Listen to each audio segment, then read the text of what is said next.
In this example, we once again have a circuit that has two resistors, 15 ohms and 12 ohms.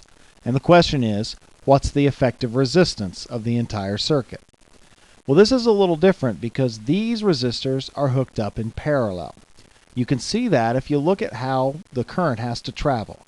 Conventional current leaves the positive side of the battery, and it gets up to where it could either turn left and go to the 12 ohm resistor or keep going and go up to the 15 ohm resistor.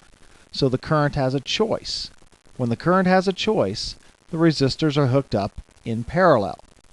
When resistors are hooked up in parallel, the effective resistance is calculated as 1 over R effective equals 1 over R1 plus 1 over R2.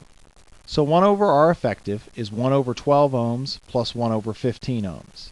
Now don't get fooled here. Math doesn't allow us to add fractions that don't have common denominators. So I can't just take 1/12th and 1/15th and make it 1/27th. No, I've got to add these guys individually.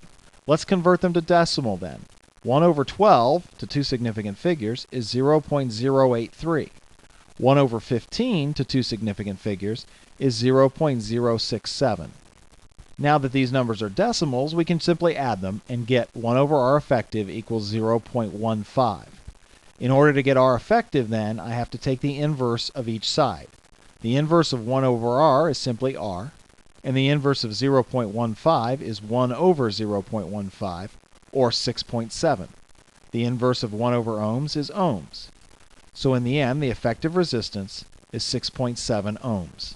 So this entire circuit can be replaced with a circuit that has a single resistor whose resistance is 6.7 ohms.